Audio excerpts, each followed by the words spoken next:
Hey, what's up? Welcome to Movie Dumpster Season 3, Episode 3. Today we're talking Aberration from 1997, directed by Tim Boxell. I'm Joel Escola. I'm Sean O'Rourke. I'm Connor the Wizard Lizard McGraw. Or Lizard Wizard. Maybe I messed that up. Mr. Lizard Wizard. Welcome to the dumpster. That's it! Amy! Fascinating. And some thing kills my cat. I found this about 2 weeks ago, not far from here. Look at its feet. It's got claws. They're all out of whack. And it's got teeth. Sucker has teeth like a little shark. So what?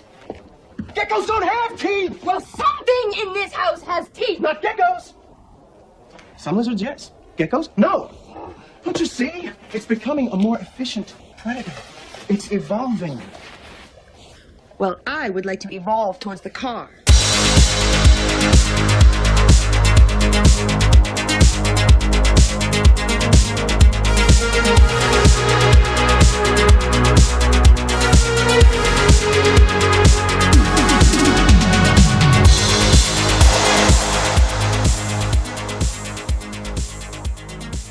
Keep that. I don't want that out of the show. You can have it, you little fucking herpetologist. If you're a lizard, I don't know. I don't think you'd have a lizard wizard better. Like you put a little beard on one and give a little Merlin hat. Isn't that a band or some shit? I don't know. King Lizard Wizard or the Wizard Lizard or some shit like that? It's gonna be now that we put it out there. No, it totally is. No, I swear to God. It's just Charnetsky and Gunner and Haggerty are just standing around like talking to this fucking gecko in front of like a green screen. I think it'll take off. It's like the Gecko Gecko? Yeah. You see what I'm putting down? Yeah, I We're gotcha. the lizard wizards. He's got a fucking wig on and he's got a fucking a sorcerer's wand. They only play openings for what is that chicken chain from fucking Demonic Toys? Oh, Chunky Chicken? They only play Chunky Chicken openings. Like jingles? Yes. He's like that fucking frog wizard from Adventure Time. Oh my god, right, yeah. Oh, figure out the power of the magic. That is a show I am criminally like behind on. Dude, I grabbed the box set. They have like an Enchiridion box set, and the Enchiridian's like this super magical book in the lore in the show, and it's the complete series, and it's pretty great. Yeah, that and that regular show are two things that appealed to me, and apparently regular show ended with this super mature montage of Heroes by David Bowie. I'm like, stop it, you're making me upset. I mean, I've talked about regular show on this program in the past. It's good. It's really good. I've never seen Fucking it. Mark Hamill plays a Yeti on that show. Mark, will you do this? Of course I will. No, that's the one with the bird and the raccoon guy. Yes. Yeah, and there's a character called Uncle Muscles, and there's like a guy who's basically just a fucking gumball machine. Yeah. There's a sentient lollipop. I like it. Right, yeah. Sign me up. Ghost hand, shit like that. But yeah, I'm really excited to talk about this film today because this is truly one of those forgotten gems from the 90s. Of all the time periods, the 90s, this just got fucking swept right under the fucking rug. Direct-to-video, fuck you. And from what I've experienced, like in my experiences talking to other people and just like being online, I mean, you could find anything online, right? And other people have reviewed this movie, of course, but I don't see a lot of people ever talking about it like in a real way, you know? No. So this is going to join Frankenstein Unbound for the Google searches where we pop up. Yes. Hopefully in a better light this time. Yeah. Hopefully a more optimistic view. I mean, let's not beat around the bush. I mean, Unbound gave us, Dr. Joe Buchanan. Some of our best material. But that movie kind of sucks, the big one. This movie, and I mean, we're going to talk about it, so, by the time you hear the end of this episode, you'll know how we feel. Yeah. But I agree with Joe. This is kind of like an unsung classic, I would argue. I think so. I think it's one of the best low-budget creature movies to come out of the 90s, to be perfectly honest. Yes. What's funny is I thought it was even lower budget than it appeared, and suddenly I they have know. little tiny cutesy CGI things pop up. I'm like, look at you! Yeah, well, we're going to get into the production of this film, too. We actually had the pleasure of interviewing Simon Bossell, the man who plays Marshall Clark in this movie, and he was kind enough to come on and do an interview with us. Unfortunately, Connor wasn't there. I was dead at the time. Yeah, Connor. You were in your skeletal form. You couldn't break out of that at the moment. I got better, though. I got better.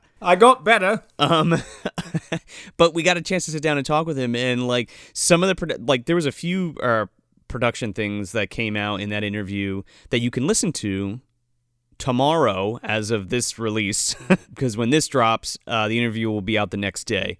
But yeah, what an unfortunate thing to happen to this, especially because it had a way bigger budget and was gonna be released in theaters and all that kind of stuff, and it just fucking got the shaft straight up. I mean, we have Weta doing the effects for this movie. What? Yeah. Fuck. Yep. I didn't know any of that. Right? Yeah. Also, just P.S. This is an Australian production. This is. Oh, that makes a lot of sense. Actually. Yeah. Which I never knew.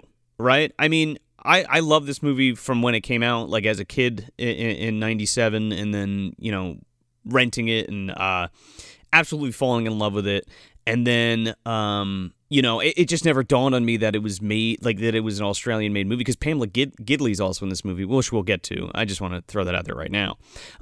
It's funny, though, because I remember vividly around, 2004, when a Hollywood video. There was a Hollywood video. What are those? Yeah, there was a Hollywood video going out of business that was near. No.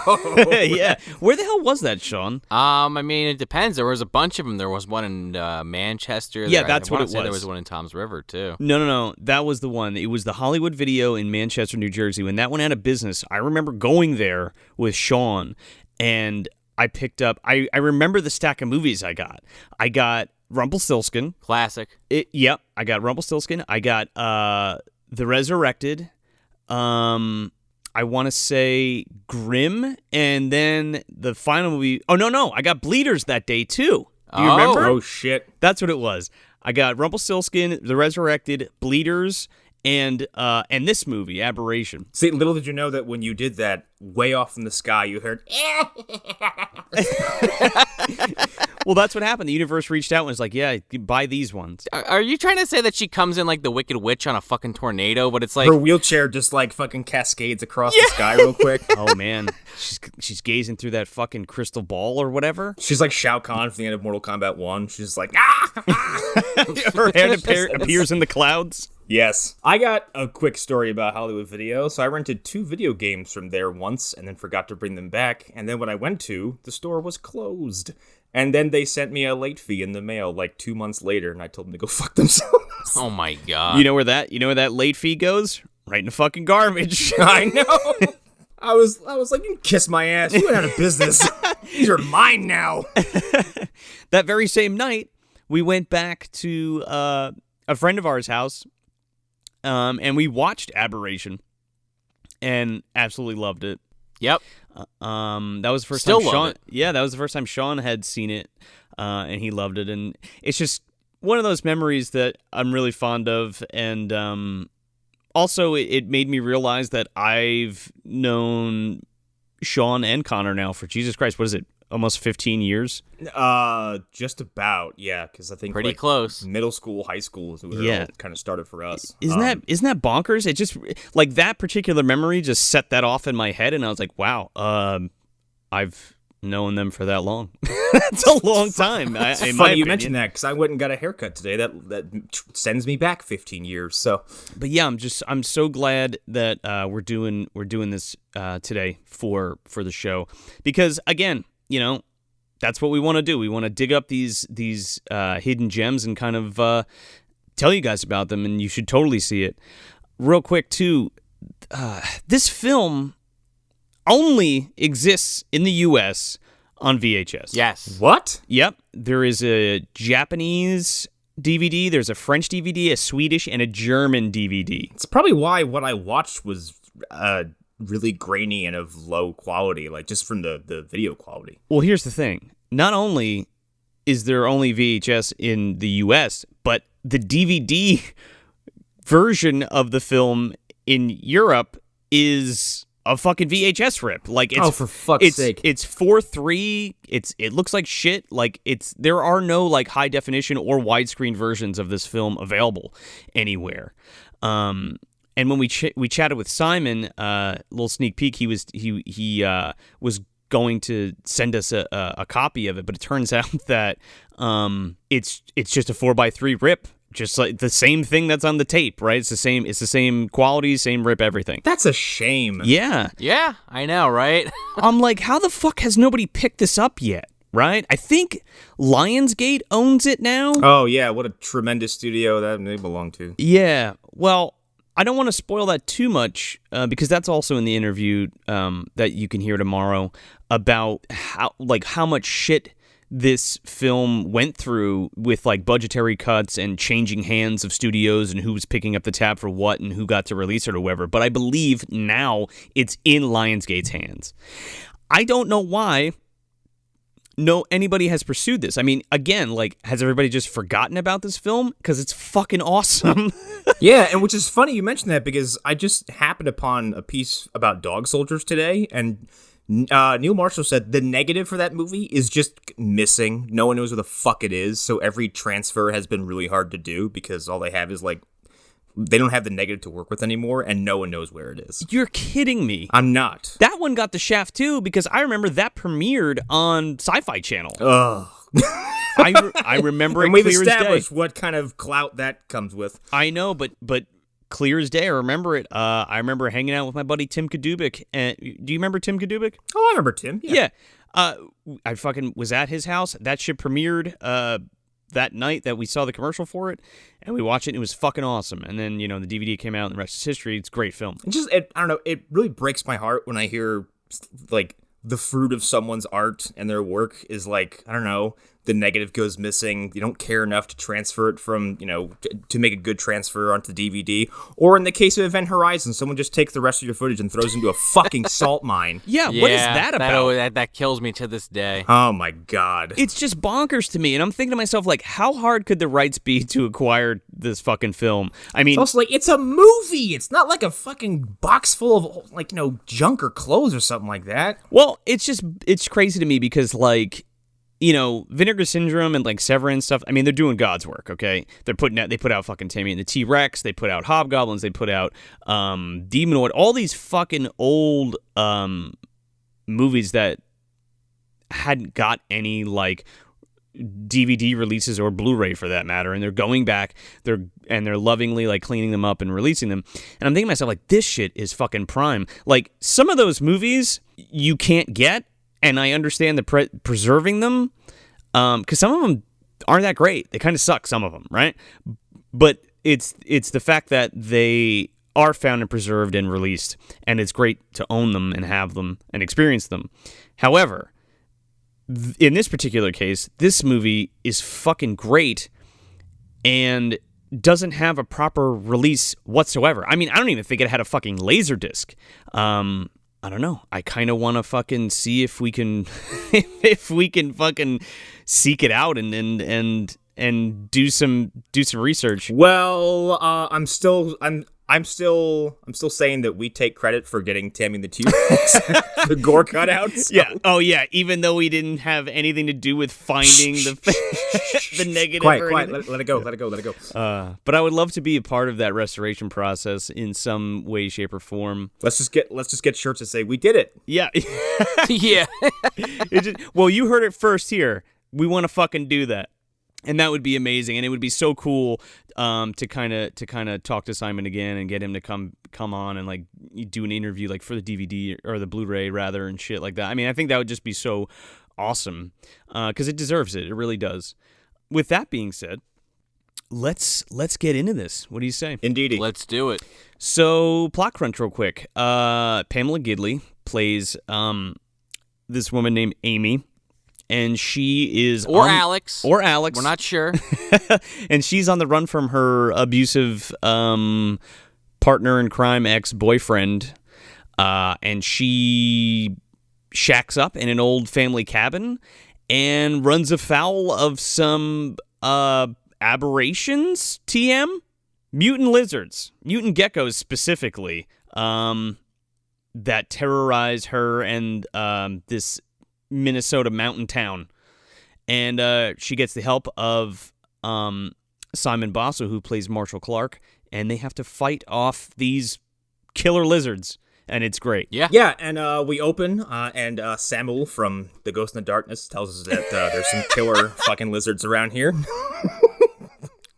It is very evocative, that movie, because the movie opens up and there's just like this shot of just like the wind blowing some tall grass over the place, and all I could hear in the back of my head was like, they called in the ghost and the darkness.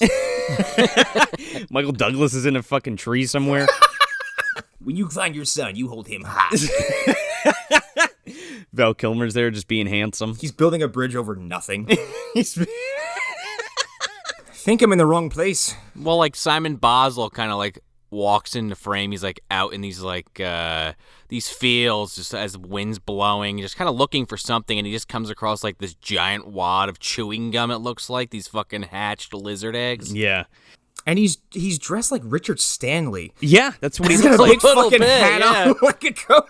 right? I mean, he's out there in the wind, man, and it's like cold Minnesota. Like, you got to be warm. Is this what he was doing after getting fired from Dr. Moreau? He just went out to fucking wilderness and fought some lizards, and then came back all motivated. Well, I guess I'll just go fucking be a herpetologist or whatever. I wonder what life will fit half of me out here. He's South African, but I can't do that accent, so he's Australian for the sake of this bit. I mean, Simon Bossell's Australian, so it kind of lines up. This movie is just a pitch from Richard Stanley after he was fired. But Richard Stanley doesn't sound. I mean, he doesn't sound like Die Antwoord. You know what I mean? Well, I can't understand a word that Die Antwoord says. Give me this, my robot. Bless you. But yeah, he doesn't sound like that. He sounds more British than he does South African. But anyway. Indeed. But the point of the scene is kind of just to first introduce you to this idea of this character working as a field researcher, finding something odd out in the field, literally and figuratively. Yeah. And you cut to this fucking little doom buggy going down the road, bopping to some like really bad, I don't even know what you would call this, like stock fucking punk music. The music in this movie is very interesting because it almost like, you're like, that kind of sounds like the Cranberries. No, it's not. No, it's somebody else. It's the Raspberries. It's just like doom dee doo doom doom doom doom doom doom doom doom doom. It's just like some 90s female-fronted chick band. But yeah, Pamela Gidley's in the car. And yeah, she's Teresa Banks from Twin Peaks. Holy shit. Oh my god. Yeah, she's the titular Cherry 2000. She was in fucking Thrashin' with Josh Brolin.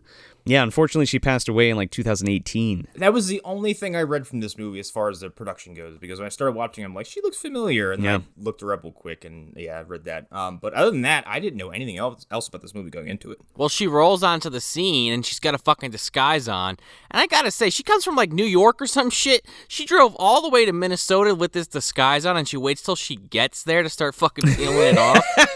Just in case anybody saw her, man. She's safe now, you know? Yeah, I guess so. Well, I mean, with who's after her, I would commit to that disguise for a long time. Yeah. You make a good point. Yeah, so she takes off her Mia Wallace disguise, and yeah, kind of. And we get introduced. Well, oh no, I guess we met Marshall already, but he's like peeping at her through the woods because he's walking around the woods, and she like pulls up to her childhood cabin, and he's like watching her pull up through like some binoculars. Yeah, he's definitely going a little George McFly here. Yeah, I mean the dude's lonely in the woods. Yeah. I don't want to know what he does with the other hand while he's looking through those. I mean, you don't see that he has a house or anything. You just see him in the woods. No, he's just there. I guess he lives in the town. Where do you live? I don't know. Here? The woods. What? Probably has like a really nice house like in the suburbs. He just hasn't been able to get back to because of this fucking situation he's gotten into. Well, both of his fucking parents are scientists. Yeah, well, right. Yeah, that's true. He's probably got a 3-story mansion back in town. Yeah, well, you know what? I think he's like the fucking Richard Dreyfuss character from Jaws. Okay. Do you have a house? Yeah, it's just full of cats. It's full of lizards. So Marshall finds like some more egg sacs and stuff. And then, we just pretty much get like basic shit like Pamela Gidley like goes around and like starts the generator of the cabin, and she's like cleaning some stuff up. Well, she puts her 2 fish in the fish tank, that's just conveniently inside this place. That's completely clean, not covered in algae. Yeah. It's completely clean, ready for fish to be put in it right away. No algae buildup or nothing. And she's got these big ass goldfish in these fucking tiny plastic bags. I'm sitting there thinking, these poor bastards, they gotta be so agitated right now. Not only that, but like, did she buy them in New York? How yeah. How you feeding them? I just left them in a fucking bag for 4 days. Well, I could have put them in a better container, but this is how I got them. Even though they're way bigger now, this is how they get delivered. I got them from the local fair. Right? Fucking ring toss or some shit. And then her cat, Frankie, like, refuses to come in the house at first. And she's like, what the hell could be wrong? I didn't really scope the place out at all, but No. Come on, Frank. Frankie's the smartest character in the movie. He sure is. I feel bad for because he's constantly agitated for all of his screen time. He is. He's like, fuck, there's something Poor wrong cat's here. like, Something ate my food. Shit. Yeah. smells weird in here. There's something under the floor. So yeah, don't we get introduced to the old guy? What's his name? Mr. Peterson. Mr. Peterson, yeah. Because, like, we kind of get, like, this kind of B story kind of shows up in the movie while she's kind of cleaning the house of this old guy who lives in a cabin by himself with his dog. And what the fuck is this guy doing? Loading a shotgun? What is this contraption he has set up? He borrowed his fucking ammunition maker from Jill Valentine, and he's making fucking shotgun shells.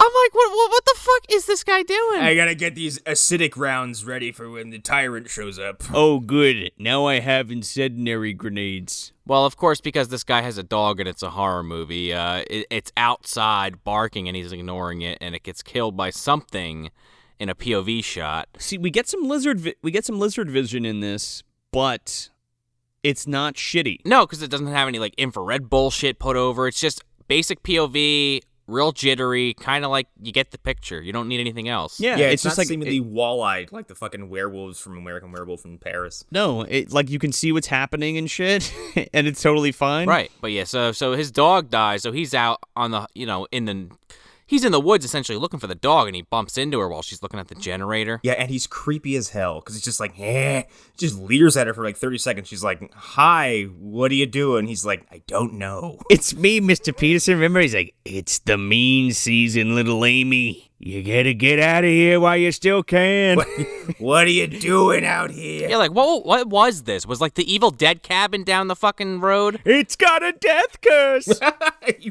He's like, teenagers keep showing up and reading from books of the dead. Don't play the tape in the basement. This guy gives some, like, cryptic fucking message, like, leave the town before you camp, but it's like, it's not cursed. There's nothing wrong with this area. It's just like some fucking geckos. Yeah, but here's the thing. He knows something's up. Like, he's like Radagast, Sure. right? He's like licking the fucking black mushrooms and shit. And he's like, something's up. How many contenders for the brown do we have in this universe so far? Oh, no, it's just the one. I said he's like Radagast. It seems like there's a lot of people after his crown, though. Charnetsky is the only brown in this universe.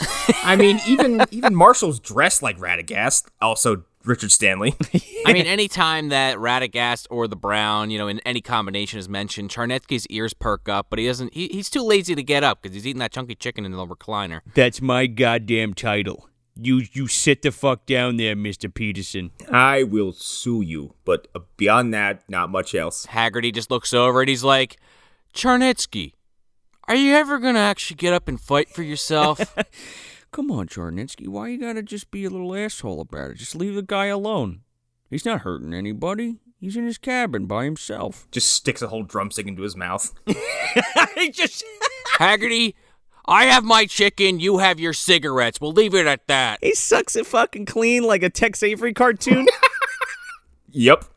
Pulls out the whole chicken and just bones. God, imagine that you had a Charnetsky versus Haggerty fucking like cigarette versus Oh my god. chicken leg fucking off. It's like all the cartoon like stereotypes like you guys were just saying, him like sucking down the chicken leg, and Haggerty's just lighting like 100 cigarettes at once and just lighting them at one with a flamethrower or some shit.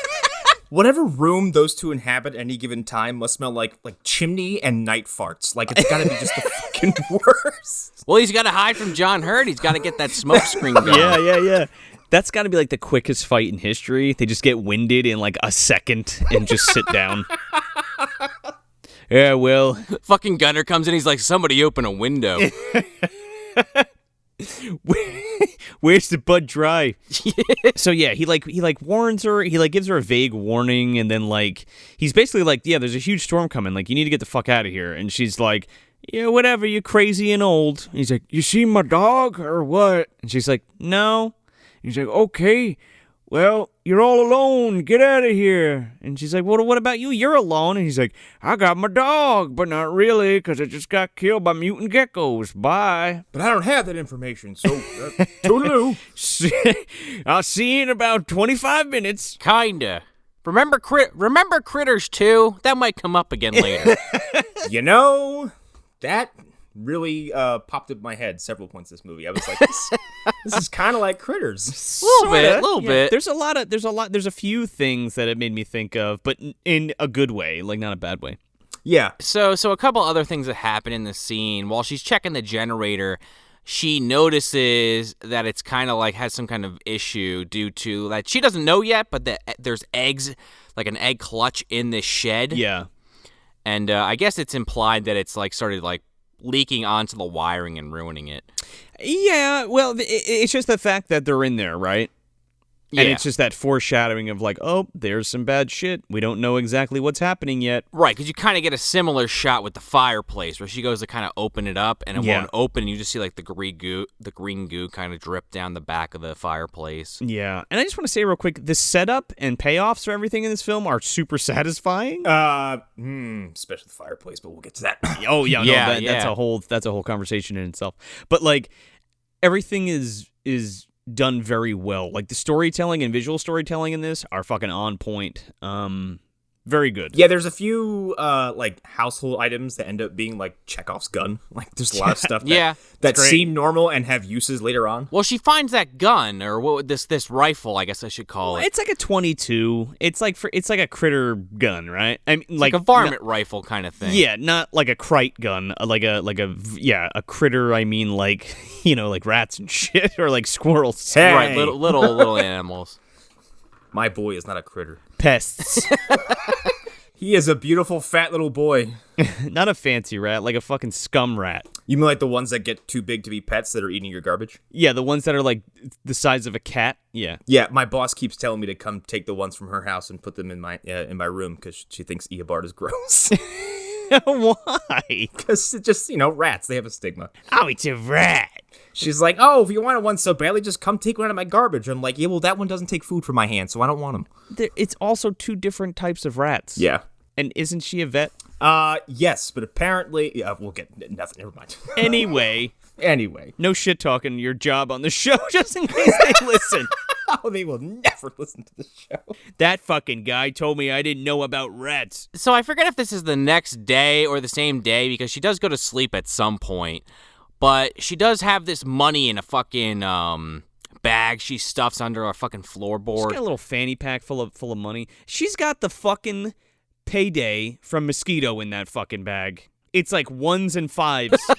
A hunk of lunch money? Yeah, it's like what? How much could possibly be in there? $1,000? Well, you would think, but every time they show the money, it's like singles, fucking Washingtons. It's fucking ones every time. I think she gives it a number at one point. Doesn't she say it's 50 grand? 50 G's! There's no fucking way that's 50 grand in that little pouch. It's just not. I have $50,000 in here. I have $51,000 bills. Here's my question. Why do you gotta hide it inside the house? You're out there in the middle of nowhere. Supposedly no one knows where you are. Keep it in your fucking glove box. She digs a 6-foot hole and just throws it in there. She's like, done. You know what? Now that I'm thinking about it, her plan isn't very clear, right? It's not well thought out, and I think that's kind of what bites her in the ass towards the end of the film. I think that bites her in the ass, quite literally. But, the fact of the matter is, I think she just got scared and just bounced and didn't know where else to go. And I guess that makes more sense now. But, I mean, we'll get into it as we go. I mean, listen, I'm not stupid. I get why she hides money under a floorboard. Sure. I get it.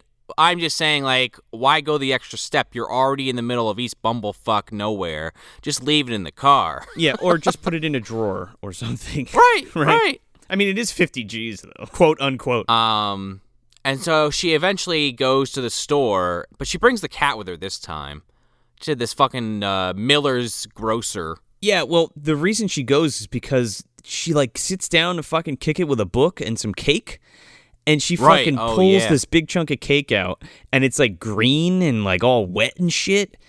So She's been gone for how long? And then she just pulls a cake from, I don't know, the cabinet or the fridge? I think she brought it with her, right? It's just been sitting in there. It's like fucking Drebit's refrigerator. He's got the fucking Chinese food in there from a year ago. Oh, pass. Also, woman after my own heart to grab an entire box of cake, put it between your legs, and just say, "This is mine." Yeah, I'm going to eat this until I'm I'm done. gonna eat this cake. The whole thing. She picks up like a book of poems that her mother had left there or something like that. Yeah, it's like a romance novel or some shit. Yeah. She's like, it's just me and you. She's like going around the house, like just reminiscing a little bit. Like, I guess, she went up there a lot with her family as a kid. Right. And, I mean, there's cobwebs and shit, but for not being at this cabin for years on end, It's in pretty good shape. it's not in that bad a shape. Yeah, the fucking, She got that fucking fish tank up and running within a day. everything's running. The generator's running perfect. I mean, she did buy fuel for it and shit, but like everything's just like running pristine. Oh, maybe they have a Dobby or something. We just never saw him. Oh, there you go. It was eaten by the fucking geckos, though. Ah! Dobby dies in every universe. Oh, yeah. He's under the fucking floor. Hello, Mrs. Amy. I fixed your fish tank. Oh, Dobby's been eaten. Harry Potter just steps out of the fucking chimney with a shovel. I need to bury him. A free elf. He fucking puts a sock over his eyes, or what's left of his body.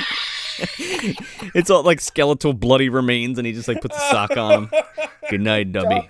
Dobby's a free elf. He was freed from his flesh. He was freed from existence. He is ascended. He is ascended. Oh my god. The implications of this bit are going to be rippled across the MDU. Oh, no, man. He's cleaning up after the wizards now. Yeah. So after HP buries Dobby, Amy, she goes to this fucking grocer, and this is where she kind of meets this Mrs. Miller character who owns the general store.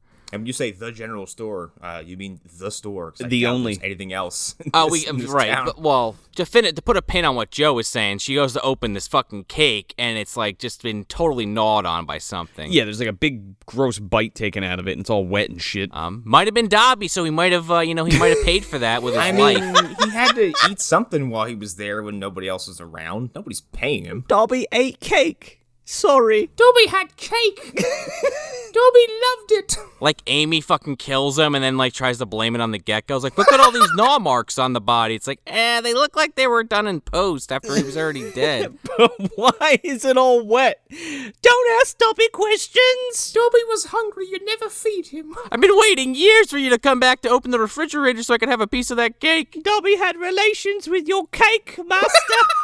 You fuck that cake? Corpse fucker just looks at him from across the room and just throws a thumbs up at him, like in approval. He takes a sip of his fucking Mai Tai. Because, like, I mean, if you're saying, like, let's depart from this idea that he was, working for Amy. Like, now let's take the idea that he's ascended. Yes. And is now, like, the house elf for this Big Brother home that all these fucking characters live in. Just the wizards. With the wizards and GVD. I mean, I guess GVD is not a permanent residence. No. A resident, I should say. Like, it's the wizard castle, right? In the sky? With Dobby. The grossest castle I've ever seen. Yeah, it's disgusting. It looks like a fucking man cave basement bar. Well, thank God they got a new soul to help clean it up then. Yeah, exactly. Well, he's doomed now because they're treating him like fucking Lucius, man. Dobby would ask that you stop smoking in his presence. How about you go fuck yourself, you little elf? You gotta say, though, he's probably, metaphorically high because every time GVD asks someone to take their clothes off, Dobby's fucking rolling in the dough and clothes. I got shoes, I got shirts, I got pants, I got everything. Thanks, Granny. He's the one who's to carry the giant pile of laundry. Thanks, Granny. Anytime. Oh, I'll give you more than a sock there, you little handsome devil. Look at your big ears there. Here you go. Now give me your socks. Take off that tunic, you little bastard. Not very exciting. It's all you have on. So little's the imagination. So she goes to the general store and she's like, yeah, I need fuel and mouse traps and some kind of pesticide. And give me that outlawed veterinary poison or the fuck you have with a giant skull and crossbones on it that you must have gotten from the vet from Dead Alive. She's like, yeah, I don't sell sedatives. Tranquilizers. I do have. Outlawed poisons, I do have. Yeah, she gives her like well, that's a little bit later, but yeah, she gives her like a fucking backpack. With the fucking poison gun. Yeah. It's a Ghostbusters weapon, okay? Yeah, pretty much, yeah. Yeah, because she's like, well, where there's one, there's bound to be 20 more. And then Amy's like, great. Excellent. All my cake is fucked. I appreciate your optimism, Miss Miller. And then she pays with like $100 bill. And the woman's like, wow, big spender. And she's like, yeah, She's like, oh, this is all you got? Like, you got anything smaller? Yeah. Because everybody pays in 1s and 5s here. Amy, there's like 10 people in this town, really? Yeah. She's like, hold on a second, I need to go to the safe to get you change. Yeah, basically, yeah. And then she warns her again about the big storm coming, and she's like, yeah, that's great. Sure. That's cool. And this time, like, Simon Bossell's like in the store, but doesn't say anything to her. He's just kind of still stalking her. And then she goes home with all this shit, and she doesn't really do anything with it at first. She gets ready to take a bath, and they do this great fucking fake out. Yeah. Just real quick, I know that I was romanticizing about the fucking hot tub in Valentine. Okay. But man, this cozy cabin bathtub with all the candles lit and shit, sign me up for that. I'll take a bubble bath in there. Honestly, this kind of house is, and the setting is where I would like to retire if I ever have that choice. Just in the mountains where it snows, where there's nobody to bother me. It's cozy as hell in there. Just geckos, just man-eating geckos all over the place. Just geckos and creepy dead-eyed Mr. Peterson. Resilient geckos, yeah. Mm-hmm. Yes. Aberrations, if you will. TM. Poor Franklin the cat. Franklin? Frank, whatever. Yeah, poor Frank the cat is just sitting on her shelf going, Well, right, because they have the POV shot of something skittering on the ground towards her in the tub. Yeah. And it jumps, and it cuts to the cat jumping onto the hamper, and it's like, oh, you silly cat, you tricked me, the audience. I mean, I really. I think it's a great. I think it's a good fake out. I think it's a real good one because here's the thing: it's not just like, oh, cat scare, jump scare. It's like you think the cat is going to like get killed by the gecko or something's going to happen, right? Right. Well, also, just the way the cat is behaving, like, the cat is the only one aware of anything truly going wrong in this house, because she's like, la, la, la, la, takes a bath, and the cat's like, there's something wrong! Listen to me! Didn't you read the note I left? It's inside the house! The IOU? Oh, no! TLC? Did you not read it? Yes. He leaves a note, but it's just paw prints and ink. She's like, I don't get it. No, she gets a note. It just says, I'm going to kill you, sign Yuri. I don't think it's Yuri. I don't think it's him. I have nothing to worry about, Frank. Stop. Yeah, Frank's like, but Yuri's coming. He'll never find me in this family home I lived in for years. That I never told him about, I don't think. We're going to get to that. But anyway. So after the fake out, the power generator goes out, so she has to go outside and check on it. So she leaves the bathroom. The cat actually starts swiping at something under the bathtub. I mean, we kind of have an idea what it is going at this point. We haven't seen them yet, mind you. I mean, we've talked about it. Right. Like, we've already said that it's geckos, mutant geckos, but like, yeah, right, nobody's seen them yet. Like nobody, even Simon Bossell's character doesn't even really know. He has an idea. But he doesn't even know, and he's kind of the main guy on the job here. So yeah, then she's in the fucking generator thing, and she's checking on it, and the fucking wire is like ripped off.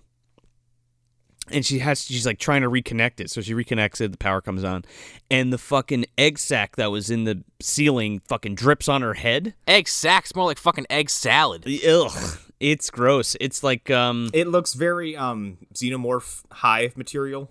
Yeah. Except green and more boogery. Yeah, so she has to, wash it all out of her fucking hair, and she's not too thrilled about that. So the next day, she goes back to the general store, but this time she leaves the cat behind, much to my chagrin.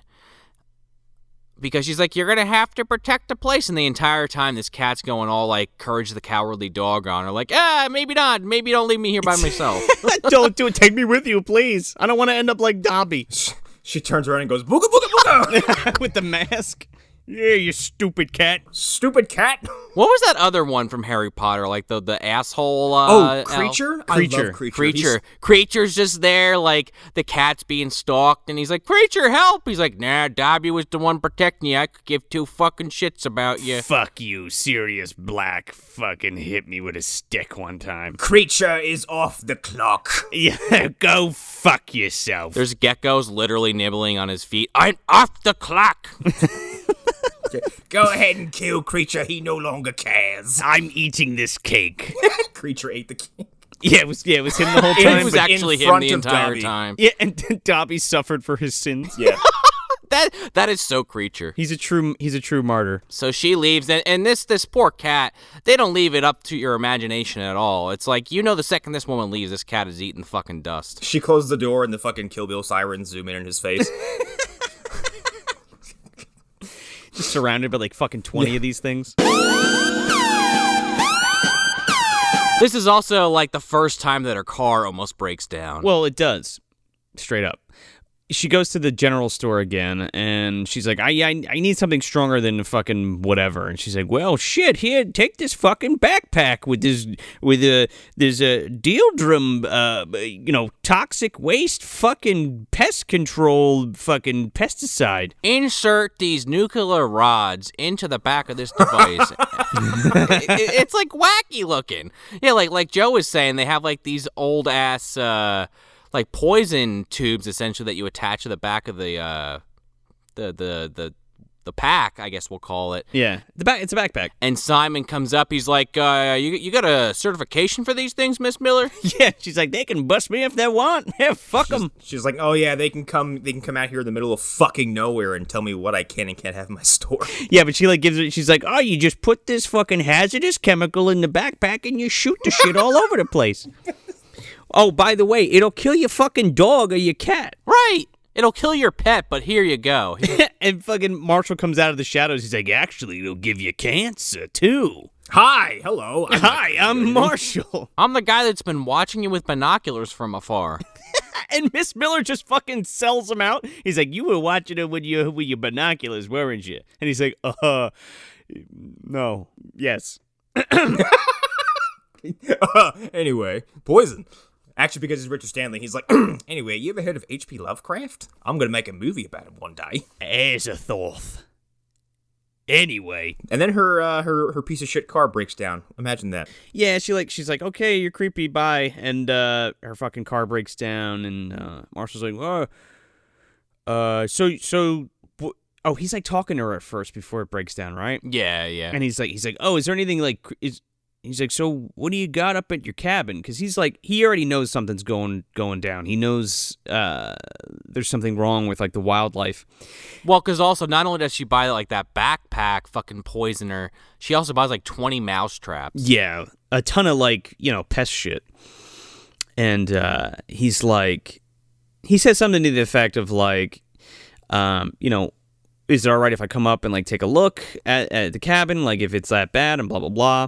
Her car ends up taking a shit, and he's like, what the fuck? He's like, this car, everything's shot in here. She's like, yeah, well, I bought it for $1,000 to get away from my fucking ex-boyfriend. And then you drove it across the country. No wonder it fucking died. Yeah. So he gives her a lift back to the cabin, and he like goes in and like explores a little bit to see if he can find out what's going on. What's in the house, rather. And he also talks about on the ride over there how, like, he's a field researcher. Yeah. And he's looking into all this wildlife in the area, getting wiped out by some kind of new apex predator. And he hasn't been able to put his finger on it. Yeah, he makes a comment like a bunch of wildlife in the vicinity has died, but there's no signs of contaminants or an ecological catastrophe or anything, really. Well, getting an in focus picture of a Randy Orton in the wild is very difficult. So. The apex predator. Ah! Randy just walks up and RKOs both of them and leaves. And the movie ends. The movie ends. RKO's a gecko. Or the gecko RKOs him. Yeah. Well, yeah, exactly. There's a new apex predator in town. Motherfuck, Aberration. Sounds like a wrestler, doesn't it? The Aberration. Yeah, in like the 90s or the 80s or something like that. Yeah, they'd be in the WCW. I'm the Aberration, brother. I'm about to evolve. So yeah, and as they're driving too, the camera like pans down and they drive past the Mr. Peterson's dog, like all fucking chewed up and shit. Yeah. Really in-depth, like, brutal shot of this dog being, like, basically just eviscerated and eaten apart. The gore in this movie is very surprising at times. Weta did such a great job with all the practical gore effects because the cat and the dog look eerily real. Yeah, and there's a lot of cutaways when the violence gets really intense, which leads me to believe there might be some just extra footage lying around of, like, extended sequences of things blowing up and getting shot and ripped apart. I mean, you think so? Because that's another thing, too, like... I feel like they show most of it, but yeah. I get what you're saying, Connor. They cut away a little bit. Yeah, it looks like there's maybe a half second or a second missing from some sequences of it, but the stuff they leave in is fantastic. Yeah, no, totally, I get you. Right, because when they get to the cabin, they start looking around, and Simon's kind of checking the rooms out, and he goes into the bathroom. I forget why, to get like an Advil or some shit. Yeah, because she reaches in the fucking cabinet, and it bites her. One of the lizards bite her, and then like flees into the wall. And he's like, shit fucking bit me. And then he's like washing her hand out, and he goes to get some kind of medicine or like, alcohol or peroxide or something. Yeah, antiseptic or some shit. And the fucking cat is just he gets straight up fucking critters too, like the whole belly's eaten out. Yeah. Literally. Yeah. That poor little Frankie boy. Man, 2 animals in like less than an hour. I know. It's like the worst part of the film. Very upsetting. Well, there's not too, like the body count isn't high, right? So like you gotta, it kind of has to, it doesn't have to do that, but like... And for the world that they're setting up, it's realistic. Like, of course, these poor defenseless animals are going to go down because these geckos are slowly turning into fucking number 1 in the area. Not every horror movie can have Thor the dog. Well, that too. You think Thor would have No, Thor would have got his ass kicked. Absolutely. What? No, Thor beat a werewolf. These geckos are no problem. No, I know he beat a werewolf, but like, I don't know. They're small. They're poisonous. They burrow through you. I don't know. We'll see. He is Thor the Dog of Thunder. Man, imagine if he just summoned Mjolnir. That'd be amazing. But he holds it in his mouth. Yeah, he grabs it with his teeth and flies around. Oh, God. I want that movie now. So, bad moon, everybody. Well, then Amy comes in to look at the cat, and Simon kind of goes back into the other room, and he's trying to find this one that's hiding in the wall. And he does capture it, or almost captures it, and then Amy grabs the fucking poison and just sprays this motherfucker like 4 or 5 times. Yeah. And Marshall's like, whoa. He's like, I think you're dead. He's like, I think you killed it. And she's like, it killed my cat. He's like, all right. He's like, all right, I won't argue that point. She fucking hoses this thing. Well, he wants to keep it, right? Because he's like, look, I need to find out what this thing is, and like it's really important to my research and blah blah blah, and the ecology and all that stuff of the area and stuff. So he finds this fucking lizard. It's dead now because she shot it with the poison, quote unquote, and he's like checking it out. He's like looking at its teeth and its eyes and shit. And he's like, what the fuck is up with this thing? Like, it has teeth. And it has like really sharp fucking claws on it. Like, they're huge. It's like a mess of unnecessary predatory adaptations. Like, it's got all this stuff that's just designed to hurt and kill and eat. It's very strange. Yeah, and he's just like, it looks like a gecko, but like, it's not a gecko because it has the body of like an iguana and it has teeth and it's also poisonous. I forget the word for that. Well, right, because he finds like the spot under the lips or whatever you want to call them, where he finds where the venom would shoot out. Yeah, he's like, man, they've evolved again. He's like, this is bad. He's like, it doesn't matter if you're 400 pounds or 300 tons. He's like, if this thing gets you in the eyes, like, you're done. Yeah, they can shoot poison and they have like poison in their bite and shit. They're the Borg, basically. We are going to be assimilated. The fucking Worf just pops out like every time they change. He's like, they've adapted. Again. Again. I'm just here to tell you that. Yeah, Michael Dorn pops up like Keenan Ivory Wayans in Don't Be a Menace. You know how, like, he fucking goes, message, like, through the window and shit? It's just fucking Dorn popping through, and he's like, they've adapted. But yeah, it's a nightmare of a little animal. It can spit venom. It's got, he said something about its eyes. And yeah, it's got long-ass nails. And it's huge. Like, it's like 2 feet long or some shit, or like 3 feet long. It's something ridiculous. Well, so then they go outside because Amy's like, fuck this, I need to get out of here. My cat's dead. So she goes out, and of course it started snowing, and Marshall's like, well, we're going to get snowed in. And she's like, excuse me, start scraping. Yeah. He's like, okay, yeah, okay. She's like, how about you do something except for cutting open a lizard on my table? Right, and so he's like, I don't know if I should drive in this weather. And she's like, well, I need to get the fuck out of here. So they start driving, and of course, because the weather's so bad, how long does this last, Connor? I mean, he crashes this fucking car after, what, about a minute or two?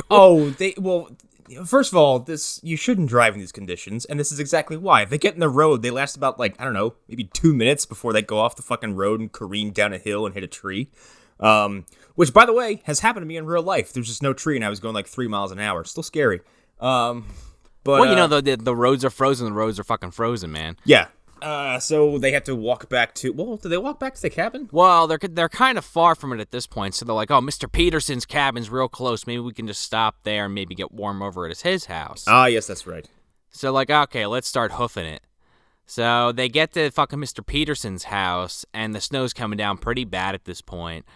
And they get to his house, and he's not answering the door, so they just fucking basically bust the front door in. And there's this awesome shot of kind of like where his roof has caved in. Yeah, man, it's awesome. You know what it reminded me of? It reminded me of The Thing. Yes, that was the first thing I thought of, because I was expecting to have his wrists open with frozen blood coming out of them. I feel like that had to be like a subtle reference. Yeah, I think so. But what we got was even more extreme. It's fucking great. But yeah, they walk in. The place is obviously very still and calm. The roof is collapsed in, and Mr. Peterson's sitting in his chair. They walk up, turn him around, and he is being actively devoured by these fucking things. There's like 4 or 5 of them in his body. And it's the first time you see him. Yeah, first time you see him, these things are popping in and out of him like fucking, I don't even know what. It's like whack-a-mole. Yeah. Whack-a-gecko. Mr. Peters, kids, come over and whack motherfucking... Come over and smack my corpse. Smack my geckos in my corpse. Smack my corpse up. Corpse fucker standing there kind of like, you know, grasping his chin, thinking like, new attraction. This would be great. Gecko putt. Perfect. He's getting on the phone with Fred Willard, Yeah. Pinhead. He's just trying to make something work, some new kind of hellscape golf. We'll make a fortune. We'll have fucking gecko burgers. Now, are the gecko burgers made from gecko, or are they geckos making burgers out of shit haggis? They're geckos making burgers out of the egg excrement. Oh, okay. That's okay. a gecko burger. Yum. That's somehow still not as gross as haggis burgers. I eat the shit out of that. I see what you did there.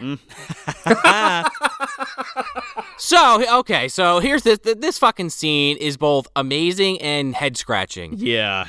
Because before they notice the gecko is eating this guy alive, they're like, why does it smell like gas in here? Man, he's got the gas turned up all the way. Why would he do that? Yeah, I guess that's so great though. The setup. Yeah.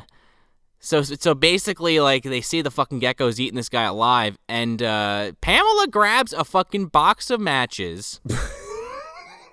And I shit you not, like, just lights them on fire and just gingerly tosses them over her shoulder towards the oven. Giving them 4 seconds to get out of this house, which has been filled with God knows how much gasoline. Let me tell you something. I am not a fucking fire expert here, but I'm going to say the second she lit that and that matchbook went on fire, that house is exploding. The air would have combusted. Yeah, it would have exploded. Yep, you're absolutely right. I just like how he's like, they're like, oh no, he's dead. And the next thing she does is grab a whole box of matches, ignites it, and just like, meh. This should have been the Dark Knight, man. She would have been fucking Katie Holmes, or whoever the fuck she was, Gyllenhaal, and he would have been Two-Face on the side of the fucking cabin screaming. What is that name they have you down for the biology lab? Marshall Two-Face? And why should I hide from what I really am? So she throws this thing and they jump out the front door and this fucking house explodes magnificently. It's so magnificently that it took me out of the film and put me in the mindset of like, holy shit, those two people are in actual peril. Yeah, Like they 'cause sure the were. This thing explodes, and like they're close enough to the point where I thought they could have sustained like the kind of injury that people will get when they stand too close to something that explodes. Because I know in movies they show you like, oh, they can just walk away from it. Like, no, if you stand too close to something like that, like your insides could get pulverized. I don't know if it's this one or, believe it or not, folks, one of the other explosions. There's another one. But There's three. one of them, you totally see like the stunt person getting hit by debris, and I'm like, holy shit, I wonder how much that hurt. If it even was a stunt person. I mean, who knows? It could have been Simon and Pamela, for all we know. The concussive blast from Mr. Peterson's house exploding shakes the actual film camera. Yeah. Like, you can see it. And it's just... And Insane. It's fucking nuts, dude. And it's just... It's probably one of the best explosions I've seen in a low-budget film in a while. Yeah. Well, then you also get the classic Groundhog Day joke. Yeah. Where Simon goes, well, at least the car survived, and then that catches on fire and explodes in a ball of fire. Yeah, he might be okay. I always go back to the explosion from Friday 7 because I guess they blew the fuck out of that house too. And I think what did he say? They rigged it with like dynamite and it blew up to the point where like I think local authorities were called. Yeah, well, that's what it seems like, right? Like the pyrotechnic division like put way too much explosives in the house. Yeah, but it looks great. It looks amazing. It looks fantastic, and like there's a great shot of them getting knocked over by this thing, which is only trumped by a later explosion in this movie. I know. So, the truck blows up, and then they have to hoof it all the way back to Amy's cabin. And it's fucking cold. Actively snowing. Yeah, Simon jokes about hypothermia, like maybe it won't be so bad. He's like, I heard, once you start to get really cold, you get warm and you're comfortable as you go and fade away. And she's like, no, let's go. He's dropping fucking one-liner after one-liner in this film. Oh, yeah. He's having a blast. That's one of the things too. Like Simon is having such a good time. I think they both are. Him and Pam are having like a really good time in this movie. P.S. This was shot in New Zealand. Yeah, really. And also, I don't want to give too much away, but Simon did say the snow in this film, Connor, potato flakes. Yep. Oh, really? Yeah. That's upsetting. Yeah, but let me tell you something. This film does... Dude, it looks really good. I had no idea. Fooled me. They do such a good job of acting cold and showing the snow, or quote-unquote snow, and all of that, and a blizzard and shit, and it looks fantastic. And it sold me. Yeah, I wouldn't be able to tell the difference if you hadn't have told me. Otherwise, because the settings all look... the settings kind of inform it to begin with, because everything's already covered in snow to begin with, so that just blends in. Yeah, blew my mind. But yeah, it's just funny because like Simon has an American accent. It takes place in Wisconsin. It's just weird. Or Minnesota, excuse me, not Wisconsin. Yeah, it's fucking Midwest. It's all just one big fucking thing. It's some fucking podunk ass state. They get back to the cabin, and Simon kind of comes to the conclusion that they can't really put any heat on or anything because he's like, I think all these geckos are attracted to the heat in the area, and that's probably why they went after Peterson. He's like, so we don't really want to repeat that problem because we just finally we don't have them coming after us right now. And with this blizzard, we might be okay if we just keep it, DL. Mm-hmm. Because they're still lizards. I mean, with all the evolutions and how rapidly they evolve, they're still cold-blooded. Well, he before they walk in, he's like, well, they could have also, because it's warm inside the house, it's like they could have been in here too, so let's get ready for a fight. Yeah, well, yeah, they're like they could have took over the house or whatever, but they come in and nothing's disrupted. And they end up nothing at all. No, they end up like having some soup and like sitting on the couch and talking about what they should do. Yeah. And he puts a hand on her back as if to say like, it'll be all right. We'll figure it out. And she winces and pulls away from him. And then it's kind of like, we get a little bit more of her backstory and she had an abusive ex-boyfriend or what have you. Personal thing. Yeah, they keep referring to it. And that's really, it's dealt with well there too. It's also written really well. Yeah, especially when you meet this piece of shit later on. I'm reserving all comments until he's actually present because I've got some stuff to say about this cartoon character of a man. This is also where you find out that Marshall doesn't like guns because Amy tries to get him to kind of get comfortable with this rifle. Yeah, because he goes to his pack and he looks in at the... He goes to take the lizard out that they killed with the poison, and it's come back to life and eaten a hole through his pack and is out in the house again. I love his reaction, too. He's like, oh, man, it's alive. He's like, what the fuck? He's like, I don't know. He's like, I guess they created an anti-venom and, stop the poison before it caused any serious damage to it? Like, they evolved again? Right. I don't know. It makes me feel like a bad biologist. Right. She goes to give him the gun, and she's like, oh, it's just like Sarah Connor from the Terminator. Yeah. And then he's like, then a fucking tree, like, crashes through the window, and he unloads, like, 10 fucking shots on this tree branch. I love how he's like, oh, I don't want guns. I don't believe in guns. And then you give him a gun, and he gets super fucking excited, and he just shoots everything every time he gets the opportunity. He shoots the shit out of this house. He really does. He's like, Pam's like, I think you killed it. I think you killed the tree. So they board it up, and they smell something burning, and the gecko that was in his pack is like underneath the heater, and it's fucking, this time it's dead.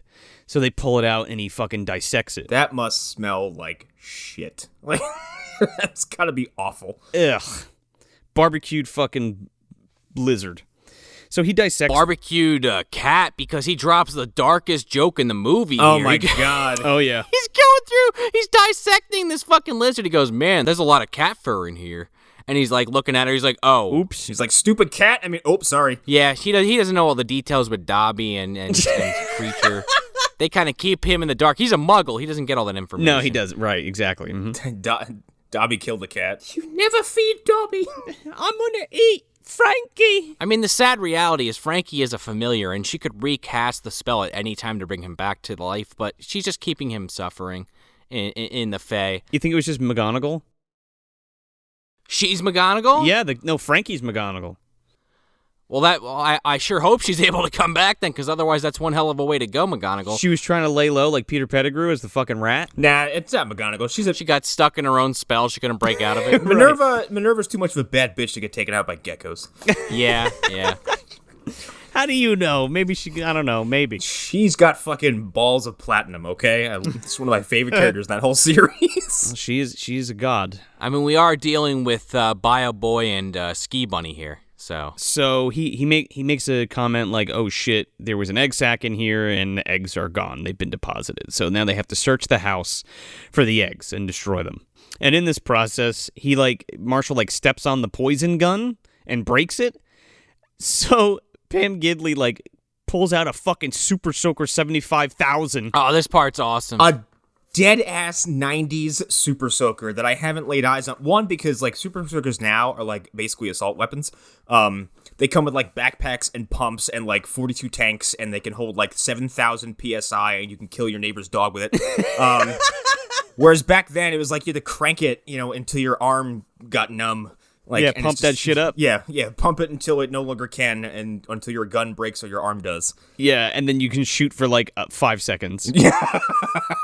Well, I love how they do this, because I feel like a hokier movie would have just had the fucking Super Soaker attached to it from the get-go. Yeah. But because he accidentally breaks it, it's like, okay, naturally we have this other thing floating around. Let's put it on here. And it doesn't feel like it's just...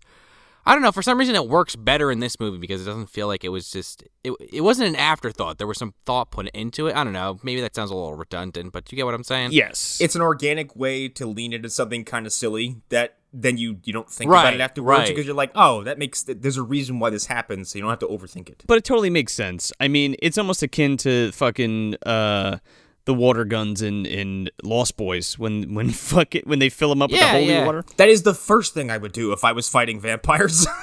God damn it, I forgot about that part. That is the best part of the movie. It's fucking so good. You miss, sucker. I haven't seen that movie in such a long time. Speaking of Billy Worth, I saw a trailer. I was watching something and I saw a trailer for some movie that he's in with fucking Judge Reinhold. That we need to do. He's like he's another future person time hopping and fucking stealing people. All right. Does he know John Hurt, and how is he doing lately? You're catching on. So they're hunting for the other gecko, I think there's 2 more left, they say. There's like, there's 2 more. Well, right. This is where they drop that lame Bio Bunny and Ski Bunny and Bio Boy line. Yeah. Because they're going to destroy all the eggs. And they find some like under the mattress in the bedroom they destroy. Well, first they fight that one in the closet. Yeah, the sneaky little bastard hiding under the flannel. Man, I love this part because Pam's like going through the closet at first, and she like hits a hanger, and she like scares herself, and Simon just like pops up from the other side of the bed and goes, "Oh, lizard!" No coat hanger. Yeah, so good. I don't know. She just smiles. He shoots right in between the eyes, like fucking Brad Pitt in Burn After Reading. Just unloads. Fuck! Oh my god! Yeah. She startled me. Jesus Christ! I mean, wouldn't you shoot Brad Pitt in your closet too, Dude? Especially if that Brad Pitt popped up, like biker Brad Pitt. Excuse me, cyclist Brad Pitt. Yeah, he's just laying in the closet already. The geckos just come out of his fucking mouth. Oh my god, out of his stomach. Simon wastes way more shots on this thing because it starts like it runs out and they're trying to shoot it in the room and it keeps hiding behind shit. It crawls into like a hamper. Right, like right in the hamper. And he's trying to catch this thing and Amy sprays it with the super soaker in the hamper, and he just shoots the shit out of the hamper. He shoots a coin bowl, a picture, a window, the wall 5 times, like somebody downtown probably. He kills a fucking rocking chair at one point too. Well, because he chases it into the other room. He's like, "Die, you scum-sucking freak!" Yeah, unloads like. We'll get to that. He unloads like 30 of these little pellets like into this poor fucking room, and she's just like, "Oh, cool. That's I only live here." Well, she comes in after he wastes all this ammunition, takes the gun, aims, fires, blows the fucking brains out of this thing. I'm like, why did you ever give this guy the gun if you're that efficient with it? Well, I want to be humble and not show how much of a good marksman I am. She don't want to humble brag. Did she like, fucking does the classic like barrel blow off? She fucking spins it and puts it back into a holster. Yeah. And now they're like completely immune to the poison now. Like the poison doesn't do shit to these things anymore. Captain, they've adapted. Michael Dorn, TM. But yeah, she shoots it. And by the way, this is where I was talking about with the gore, where things start exploding because there's lots of stuff being shot for the rest of this movie, and they all blow up as if they have extremely high blood pressure. Yeah, this fucking thing's head explodes, and there's shit all over the place. Yeah, and then they fucking find an egg underneath the mattress, and she just fucking throws it down and stomps it the fuck out.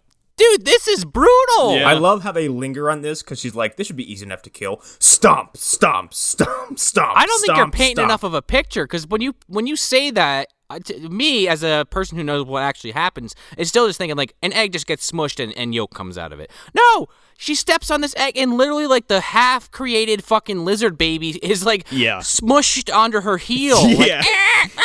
Like, it's screaming and she's just mushing it into the ground. Well, then they go into the attic because that's the last place they think that they're at. Yeah. And they kill some up there. There's a fuck ton of eggs up there too. And then they also hear them in the walls.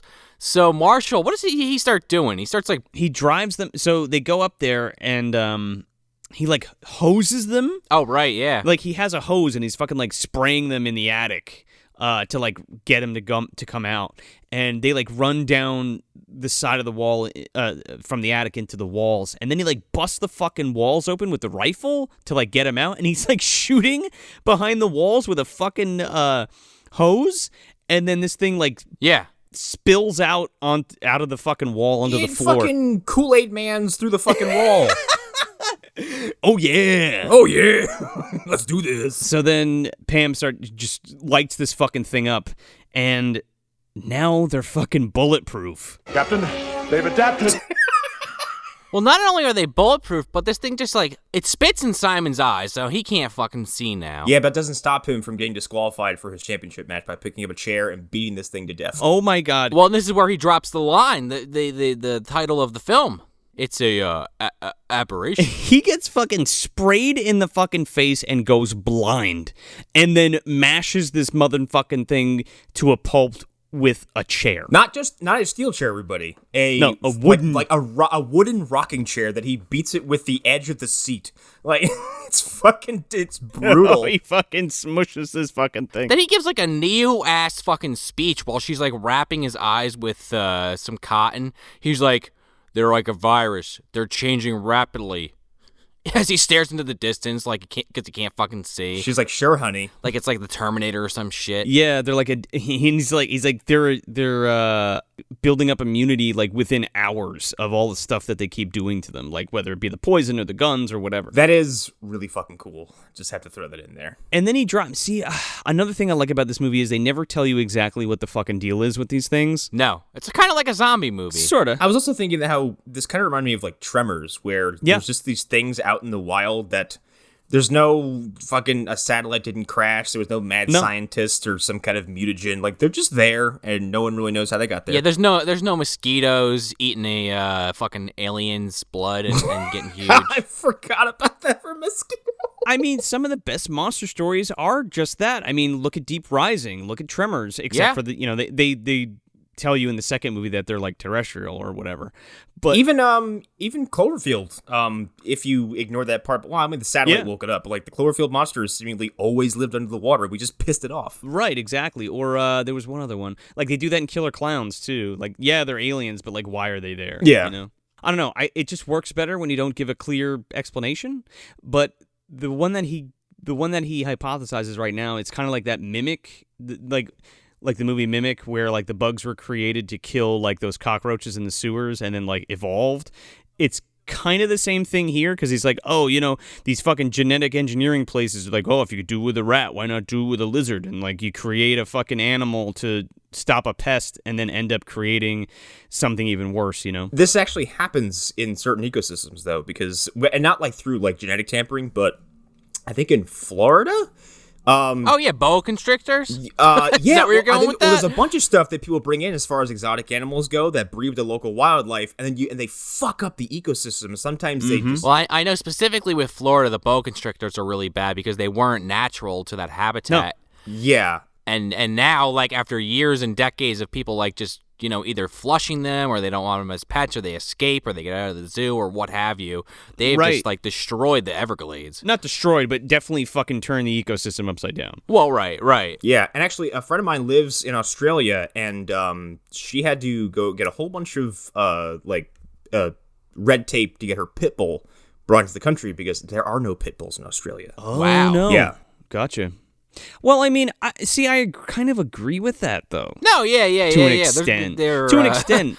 I mean, remember the famous Simpsons episode when they actually go to Australia and Bart has the fucking frog and they leave and the frogs have taken over the country at the end? Right. What place is that with the fucking cane toad? That's the perfect example. Oh, well, different episode. That's when Homer dies at the end of that episode, for crying out loud. No, I'm not talking about The Simpsons. Like there was a real epidemic. There was a real problem with cane toads. I forget. There's a whole documentary on it too, like a movie. I can't remember what it was, but they were basically it's a story about being an invasive species, right, and fucking things up like that. But anyway, or like golden starlings or whatever, those birds. I mean, we are the number one invasive species in the world, if you want to get technical. Oh yeah. Oh, we're the worst. No, we're the worst. No, we really are though. But anyway, yeah, Marshall was probably delirious from being blinded by a fucking mutant lizard and just kind of waxing on. And she's like putting gauze over his eyes. She's like, sure, honey, go to sleep. Yeah, she's like, well, how big could they get? Because she's like, they're fucking like 4 feet long now. Oh my God. And she's like, well, how big? And he's like, you know what a Komodo dragon is? And she's like, no. She's like, it's a 10-foot fucking monster lizard. It is a 10-foot monster lizard that will bite you, causing necrosis, and then you die slowly. Yep. They made another horror movie about them. The Komodo dragons are fucking scary. I just remember one where it eats a fucking dog through like a doggy door, and then I was like out after that part. You guys, it's just a movie. Hey, listen, I have to repeat that constantly to my girlfriend whenever an animal's killed in a film. Like, I usually can watch that shit, but sometimes that gets me. I mean, I'm open to revisiting it. I mean, I don't know if it's a good movie, but I'm just saying. No, that's fair. I have professional side effects from that, so that's what it is. I'm like, come on, stop killing the cats and dogs. So she bandages him up, and then she's like, got an idea. How are we going to lure this motherfucker out? And she's like, well, I hope it likes chicken. So they're like sitting in the closet. This is like a crabbing technique to catch this fucking thing. It's just chicken on a string.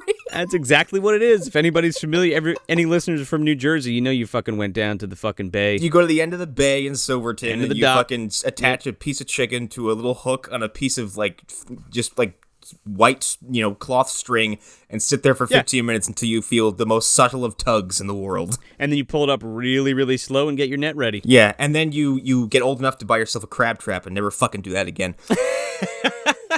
Drop lines is what they're called. And then you also get old enough to just never do that again because you're there until, you get there at 5 a.m. and you don't leave till fucking, 3 in the afternoon. You have, 4 fucking crabs in the thing. Yeah, well, it depends when you go. Fishing! I love it. I can't. Oh, man, I miss crabbing. I'll tell you what. I haven't done it in probably 15 years. The docks around Vegas. Well, I'm fucking 2 hours from the shore now, so I used to live right down 10 minutes from it. I used to live on it. I lived on Pinecrest right off Kell Creek, so the bay was 4 houses down. So she's luring this fucking lizard with this chicken, and this thing's fucking smart, man, because it actually rips the chicken. Yeah, off the cord. There's a bunch of fish hooks in the chicken too. They were gonna catch it. I don't even know what the fuck end game was, but it rips the chicken off the cord, and Pamela Gidley panics and grabs this fucking lizard and sticks it in the fucking fish tank. Hang on, it's panicking step 1 because this freak out has multiple stages of freak out because she's like ooh, and then she grabs the fucking top of the fish tank, grabs the lizard, and is and just drops it in the fish tank. The tail pops off. So then, the tail's still wriggling, and she's like, and Simon's like, what the fuck is going on? I can't see. What is happening? She's like, shut up, give me a second. Then, she's fucking stomping out the fucking tail. And then, because this movie hasn't quite finished killing off everyone's pets, it starts eating her fucking goldfish. And she's like, sorry, Mr. Fishies. And Marshall's like, they're fish. They don't have feelings. Yeah, fuck them. And then she's like, it's going to run out of air, right? And he's like, yep, eventually. So this fucking thing sinks like a rock. And then she's like, great, it's dead. Quite suspiciously, I might add. Because it just kind of it puts its legs out and just goes prone. And then, wouldn't you know it, it fucking bends its head and fucking gills pop open on the sides of its head. Captain, they've adapted. You know what? I'm going to have to put it out there. I think Harry Potter left him a little gift in the fish tank. A little mugwort, maybe? It was in the goldfish. That's how you unlocked it. Harry Potter's secret Gecko fan. Speaking in fucking... you wouldn't speak parcel tongue to that. I mean, honestly, this woman killed Dobby. He wants the geckos to get her. He just buried the poor bastard. Sweet revenge. Is this Harry Potter's heel turn? What's happening? Harry Potter's always a scumbag. Very true. Well, it's actually Amy's heel turn in the context of her killing Dobby, but, let's not forget that. So Marshall's like, oh my god, it's amphibious. And then Amy doesn't have any other reaction because she's still not quite done freaking out. So she just grabs a fucking lamp and just throws it in the fucking tank. And it explodes in water and gore. It's awesome. I just like how she, in moments like this, she suspends her own will to survive and just grabs the most destructive thing she can and just I'm gonna nuke this 2-foot-long lizard. It's her fight or flight is always well, I guess I'll just die, but this thing will die with me. Die or this thing blows up. It's also a really convenient way to knock the power out. Yeah, well, I thought that was cool too, because now the power, yeah, right, so the power's out now, for good. And this is kind of where, before Simon was saying, yeah, we can't really make a lot of noise or run a lot of heat. Now he's like, yeah, it's gonna get cold in here real quick. Well, but it's to their advantage, right? It's the Simon's advantage. Well, it sure is. Simon and little Simon. So, he's like, oh, we got to check in the attic for eggs. And she's like, oh, you want to do it? And he's still blind at this point, and it's a pretty good gag. Anyway, she goes up into the attic, and she's got a fucking hammer, and she starts beating the shit out of these egg clutches. I like how she goes from to blowing up a fish tank with a lamp that causes an explosion of water, glass, blood, knocks the power out, and then follows that up with casually going upstairs and just kind of lethargically smashing all these little eggs with a hammer. Hey, Connor, this is the same person who just tosses a lit fucking, basically a Molotov cocktail to her left as a house explodes. I don't think she has too much caution. She's like, this is small fry stuff. She's definitely throwing caution to the wind, put it that way. So that's it, right? We killed all the eggs. Now it's time to go to sleep. Right? So they cozy up because it's really cold, and she's like, we're only doing this to keep warm. And he's like, yep, sure are. Mm-hmm. And then he like kisses her on the cheek, and she's like, I'm leaving tomorrow, so yeah. And he's like, yeah, okay. He starts going on about, he's like, you know what? If there's any of those lizards left, the cold will probably kill them. I'm glad it wasn't the summertime, because we would have never been able to contain this outbreak of these mutant fucking geckos. Silver lining. Good night. Good night. That better be a flashlight. Oh, I hear something coming down the road. I hear a big old truck coming down the road. Oh, I think it's a 4-wheeler. Yeah, I think so. Hey, Amy, anyone know you live here? You're staying here? No answer? Okay, I'm going to go answer the door now. Oh, I can see, by the way. Oh, I could see again. I'm good. The magical gauze you wrapped around my eyes soaked up all the poison. Or something. Also, I guess at some point, maybe this was in the movie and I just forget, but she must have told him about Yuri. Or I guess maybe just the implication about the boyfriend. She did. She names him specifically earlier on. She does. Okay. Because I miss that too. I miss it every time. I guess I just didn't hear it. I mean, or it's just the silent thing from earlier when he's like, personal thing. Hang on.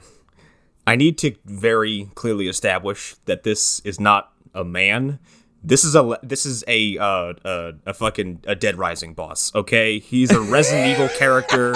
He is a fucking cartoon of a foreigner who I'm not really sure where he's from because his accent changes every... Well, he's Yuri, man. He's Russian. Yuri. He's from Upper West Side, but also can... he can dual wield like a motherfucker. He can dance fight. I think he's one of the underworld vampires, honestly. He could be Yuri Romanov. He is a close quarters combat expert, seemingly. He Yeah. doesn't smoke. He likes to act like he does. Carries So he's straight edge. Yeah, carries 2 pistols and is a gymnast, or seemingly. This man is absurd, and I'm so glad he showed up for the 4 minutes that he's on screen. He looks like he fucking fell right out of a Paul Anderson movie. Yeah, for his benefit. Yeah, actually, better movie, I tell you what. Well, while he's talking to Simon outside, Amy wakes up and goes in the closet, and there's look, another fucking clutch of eggs, and she's again... Clutch of eggs, baby. Yeah, she's taking the fucking... What does she have, a heel or something she's smashing this baby lizard's head in with? Beating him with a fucking dress shoe. And she's like, These like... Like, holy shit. Yuri fucking gets out of his car and grabs Simon by the nose, and Simon's like, oh, you must be Yuri. And he's like, yes, that's right, I'm Yuri. You are correct, sir. Now go to sleep. Where is this Alex's house? And he's like, Alex? No, nope. And he's like, I'll tell you what, you tell me where she is or I kill you. And he's like, hey, buddy, what the fuck do you think you're doing? He like Simon grabs Yuri by the shoulder, and Yuri flips him over and smashes his fucking head into the ground and then puts his cigar in his mouth and then just steps over his unconscious body. Hey, you learned that one from Rump, man, putting the cigar in the mouth. Fucking Rump does that before he takes the guy's sunglasses or whatever. Just what I need, another bad habit. My favorite part of this is when he puts the cigarette in Simon's mouth, he appears to kind of take a drag on it or something. Like, his lips close around it. Dude, Simon is hitting on this thing for the rest of the movie. He's fucking puffing on it. It never goes out. He gave this man an addiction. Yeah, Yuri goes inside and starts terrorizing Amy, kind of hilariously. Because of the sometimes if there's any other extra background noise, I couldn't really understand what Yuri was saying half the time. So he was like blah blah blah blah blah. Amy, Alex. He's like, Alex, where is my money, Alex? Because now he's like Greek or some shit, and he's like, and she's like, oh, the whole $500 of it, it's in the closet.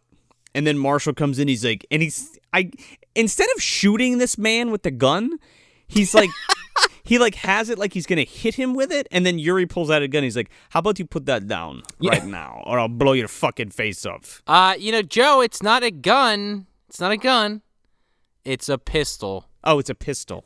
Oh, we're still Sorry, I on haven't this. broken that one out in a while. Had to a little callback to our Child's Play 3 episode from last season. Well, this is for shooting. This is for fun thing. Yeah. Yeah, he pulls out his fucking Devil May Cry 2 gun, basically. Pulls out Ebony and Ivory. And he basically takes him into the other room, and she's like, okay, yeah, no, the money's in the closet.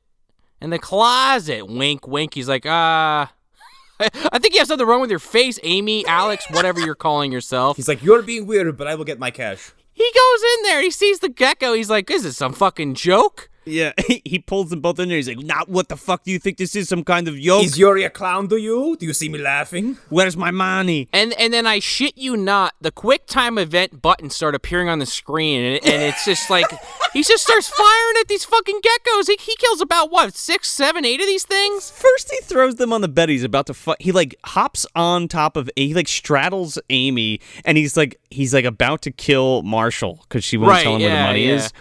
And these fucking things start peeping out of all the little nooks and crannies in the room. They start talking to her they're like, yeah. He's like, "What the fuck is that?" And he's like, "They're talking to each other. They're like velociraptors, right?" Yeah. Captain, they've adapted. Freaky shit, really. Yuri just fucking starts shooting the shit out of these things. He does the Woody Harrelson thing from the end of Zombieland, where he just starts no looking, shooting behind him. He does a fucking split at one point and shoots 2 of them. Oh my god! You just hear in the background, reload. And then all of a sudden he gets a boner. He's like, all right. I love shooting things. He's like, what the hell were those things? They're like geckos. He's like, I gotta get out to the countryside more often. He's like, what do you call them? And he's like, Marshall's like, aberrations, TM. He's like, I like it. Now you must die. He's like, now you actually show me where the money is. I said I was going to kill you if you didn't show me where it is, but now really show me where I'm But now gonna kill I you. am excited and virile. I like pulling this trigger. Now come with me. She's like, it's in the attic. For real this time. For real this time. Don't shoot Marshall in the face. He doesn't just like blow Marshall away and is like, okay, now really give me the money. He's like, all right, I'll let you live. I had a little fun. He wanted to shoot something. Instead, he got to shoot like 4 dozen lizards, so he's fine. Yeah, I guess he got that all out of his system, right? Well, she goes up, or actually, I think Marshall gets sent up, and he gets the clutch of the money, and he brings it down. But there's like, it's covered in eggs upstairs. Right, now. It's just right. full of eggs now. These things fuck like rabbits. And I forget how they get to this position, but essentially they overpower Yuri as he's berating them. They murder him, all right, and not before he's actually killed. They overpower him. Marshall smacks him in the face with this fucking piece of wood, and then he falls backwards and hits the back of his head on the top of the fireplace. I'm like, he's dead. Like, First, she sprays him in the face with bug spray. Yeah. Like in his eyes. but the impact of him falling backwards, I'm like, oh, he's dead. His neck's fucking broken. Oh, he's fucked up, dude. Wait, the best part, when after she shoots him in the face with the bug spray, Marshall, like, bear hugs him, and this motherfucker, like, front kicks above his head. Yeah, his leg, like, dislocates and fucking kicks Marshall in the right between the eyes. He kicks Marshall in the face. He pulls a Daniel Stern. Let's be real. Well, then call back to earlier where what is that called? The flu. The chimney flu. Yeah. That opens and all this clutch of eggs fall on top of his fucking head And hatch. and I think that's Yuri. Yeah, they hatch immediately, and the first thing they do is burrow inside of his body. Yeah. It is, because again, I wasn't ready for this at all, because like he's kind of spinning around trying to get them off of him, and then he turns, it cuts, and one pops out of his mouth. Because it's crawled to the back of his fucking skull. Yeah, in full fucking dead alive baby break through the Yup. face moment, or brain dead rather. And then Amy puts about 15 bullets into his head until it explodes. This fucking thing, holy shit, dude. She shoots the lizard, then she shoots Yuri in the face, like 6 times, and then his fucking head just explodes all over the fucking room. Fantastic. Marshall sees this, by the way, and is like, huh, okay, I guess I'm gonna burn this place down to the ground. Yeah, he's like, Gonna burn this mother down. let's burn it to the fucking ground. She's like, because the lizard, he's like, no, because you just shot a man. He starts dumping gas all over the place. Well, he's fucking looked at what she did earlier in the film and was like, hey, she threw a box of matches lit on fire into a gas-lit room and it didn't explode immediately, so this should be okay. Loads a gasoline tank into a fucking oven and just starts firing at it with a pistol. And turns the gas on and then starts shooting at it. He gets surrounded by these fucking geckos in the kitchen. Now, I think there's like 2 or 3 CGI shots in this, and they all look great from what I can see. You know what I mean? They look good because they're lit properly, so you don't really there's no flaws to catch because you can't see them. No, and they're very fleeting, right? I think there's like a couple where they're crawling on the ground, and then like when they jump at him, yeah. But it looks great. Everything else is practical puppets. I was impressed by it when it happened. I was like, oh wow, that was not bad at all. I think Sean didn't even catch it the first time he watched it, right? We were talking about that. I still probably couldn't tell you unless you were pointing it out to me. Yeah. I mean, Right. those little instances look better than, a lot of the stuff that happened in fucking Lawnmower Man, so. Yeah. Right, but again, coming back to that thing where, like, this is direct to video, like... It still kills me. The bottom just fell out on this fucking movie and it got fucked. Like, it didn't get, like, promoted or anything. Yeah. So he's firing at this fucking gas tank while Pamela is trying to get her money, but it's there's geckos fucking just crawling out of this satchel, so she can't even get any of it. Yeah, there's one inside of it. Yeah. So then he makes contact with this oil drum, let's call it, and it explodes. But the house doesn't explode immediately. He's just his whole body's engulfed in flames. He shoots this fucking gas can and the kitchen explodes onto him. Yeah. And he's like, oh god, aim my fire! Put me out! Cool firewalk, too. Wasn't expecting that at all. No, and that dude is, like, covered in head to toe with fire. Yeah. It's not just, like, a little bit of that fire paste shit on his Yeah. back. Like, it's all over him. He's shockingly okay for being engulfed in flames for a couple seconds. She puts him out with the fucking drapes, and then they have to run because the house is going to explode. So they hop into fucking Yuri's car and hit the road. Yeah, and as they're fleeing the scene, as the cottage is burning to the ground, you see like a gecko that's burned alive, I guess, from the heat, kind of fall out of the bottom of the truck as they're driving off, and you're like, ah, fuck. It ain't over yet. Well, and they're pretty battered at this point, so I'm starting to feel really bad for these two. I feel bad because, like, they're in a comfy-ass, like, luxury SUV. They got heat in there. Smooth ride, 4-wheel drive, get out of there, no problem, right? Heated seats, probably. Yeah, oh yeah. I just like how, like Sean just said, it gets worse. They're pretty battered, and then there's only like 15 minutes left in this movie, and it gets exponentially worse. That, dude, the fucking meter goes from bad to Apocalyptic. catastrophic. Yeah, apocalyptic, Yeah, catastrophic. this movie For them, at least? loses its shit in the last 15 minutes. It's fucking glorious. It's great. So the car breaks down. They're like, oh, not again. What the fuck? So Marshall jumps out to check the engine. And Also, just to paint a picture, it's like full-on blizzard at this point. Like, you can't even see what's happening. You see them standing by the car, and everything else is just snow. yeah, it's a full whiteout. I thought they had parked on a fucking frozen lake because you can't even see the road. There's nothing. No. There's a giant field of nothingness. It's beautiful looking, is. in my opinion. Yeah. It gives you a real sense of just, like, the isolation. Yeah. You know? Right, yeah. And, of course, to the audience, if not Marshall and Amy, the geckos are inside the car, and that's why it's broken down. Yeah, there's like a clutch of eggs in the fucking radiator. And he's just like, oh, fuck. And then they fucking start popping out of the air vents inside the car and attack Amy. Like 7 of them. Right, and she gets so freaked out, she locks herself into the car. Yeah, and he's like trying to get her to open the fucking door. And they're just like tearing her up. Yeah, I actually thought she was going to bite it here. Because there's a lot of time spent on her just getting ripped the fuck up by these things. I do like how Marshall's like, shut up and look at me and open the door. And then she finally does. And then like he's ripping all these lizards off her. And he fucking bashes one against the side of the truck. And just like a splatter of blood, and then stomps the fuck out of another one. He Robert Pattinson'd this thing, and if you haven't seen The Lighthouse, you'll get that reference. Oh yeah, baby. He picks up the fucking cigar off still the ground, lit takes cigar. a puff, and he's like, you know what? I'm really disappointed in you all. And then opens the gas tank. hole and just gingerly flicks it in there. and fucking throws it in there, and like it takes a full like 3 seconds for it to blow up. I'm like, dude. I think this is the scene where the explosion, some debris hits the actors in the back of the head.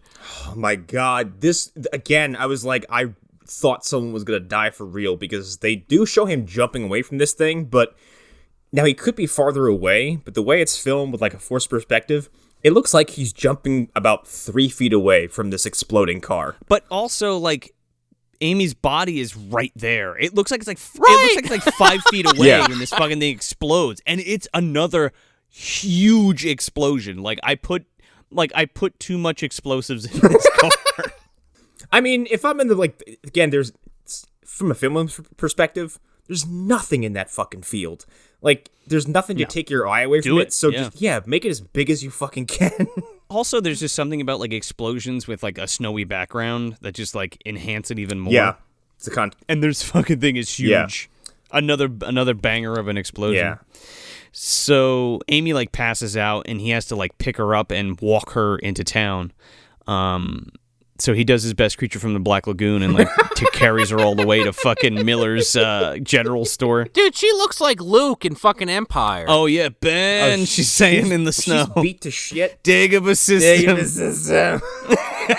Yuri, Yuri. give me your big dick. Yeah. Simon's just like, ah. And I thought they smelled bad on the outside. So he takes her to Miss Miller's general store, and I have to say, That's open 24/7. It's open 24 hours a day. she never leaves. And the makeup on Amy makes her look fucking dead. Oh man, she is Yeah. like pasty white with just frost. That's what I'm saying, man. Frostbitten as hell. Yeah, all over her. Yeah, she's pale, she's passed out, there's blood all over, and one of these little shits has burrowed its way into her leg, and I was not ready for this at all. This is... I mean, besides Yuri's head being fucking shot to shit, this is like this is the best scene in the movie. Yeah, also, this is when Marshall just loses his mind. Oh man, he And breaks right in half. and becomes Jack Nicholson. And he's sitting there, he's like, you have any guns?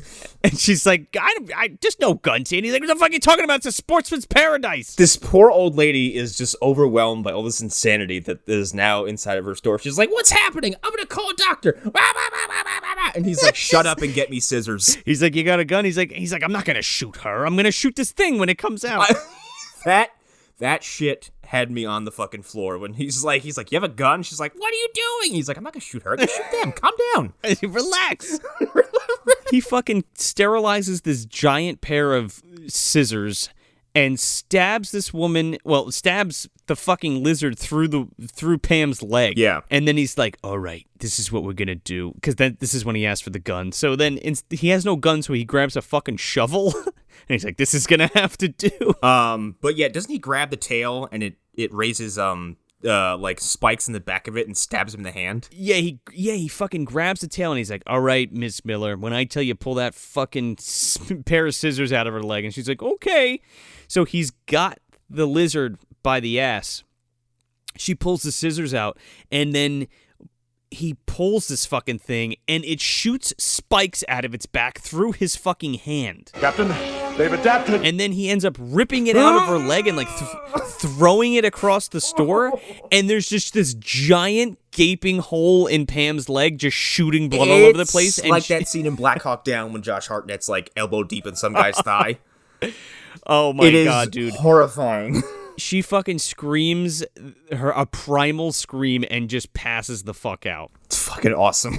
It's great. It's awesome. And then Marshall proceeds to knock the power out in this place, too, because he takes the shovel and hits, like, the ice sign that's next to, like, the power breaker, and the power's out. Simon must have had such a good time breaking all of this shit. Oh, yeah, how could you not? I think he must have had a great time in this sequence in particular because, like, he just gets to be off his rocker for about 5 minutes. He's smashing literally everything with this fucking shovel, like Sean said. Yeah, he's, like, knocking everything off the shelves, trying to get the Gecko, of course, but, knocking everything off nonetheless. It's Gecko v. Marshall and Miss Miller. And Miss Miller's like, oh, I'll go get a flashlight. Miss Miller is very ill-equipped for the situation, but granted, she was unprepared the moment they walked in. Miss Miller is like the stray pawn left on the chessboard that you just haven't had a chance to upgrade or get knocked out of the game. And you're like, fucking take it, whatever, I don't care, I lost this game. Yeah.